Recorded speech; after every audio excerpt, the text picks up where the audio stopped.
I've confirmed now. See if we can get this to show up on video. Goodness. There you go. You can see that speaker there, right?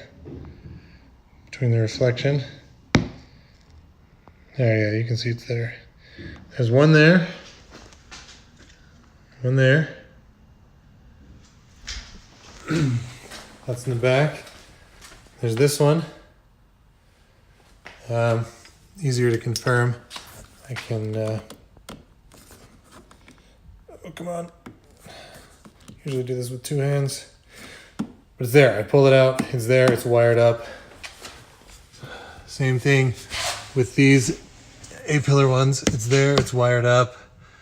And these don't exist in the standard. This is the partial premium. And so if you're going to put them in, I'm confused about why they wouldn't be working. So the ones on the passenger side door and the two in the back on passenger, that's 6 speakers that are installed. I've checked these, the door one and the A-pillar. They're wiring harness going from the speaker, down here in the A-pillar and down into the door. I don't know about any wires back here on these. I wasn't able to see. But 6 speakers installed, potentially at least 4 wired up that make 0 noise in the car, regardless of whether or not this immersive sound toggle is toggled to on. So I actually had a service technician out today, and I asked him about it, if he knew whether that was exactly how it's supposed to be or not. He had 2 theories. His first theory was that because I purchased my car right at the end of the quarter, those end of quarter pushes for sales, he said, are pretty strong. This car may have originally been a mid-range that was then software downgraded to be a standard range or a standard plus, and that could result in hardware being installed but then disabled. But when he opened up the trunk, popped open the section of the trunk that's supposed to have an amp and a subwoofer, those were missing.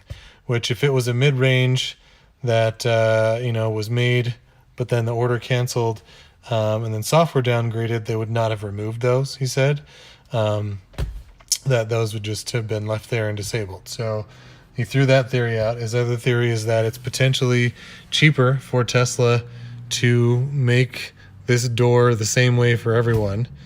Which makes sense. Maybe even the standard range has those speakers in it. But the standard range does not have these. So why not use the standard range A-pillar, which is likely cheaper since it doesn't have to have the speaker built into it? Otherwise, why not just make this same A-pillar for all the cars, including the standard range? So that's a little confusing as to that theory. His third theory was that perhaps it is a mistake and they should be working, and in a future firmware update they will be. I'm currently I actually got updated today for the second time in a week to 2019.8.5.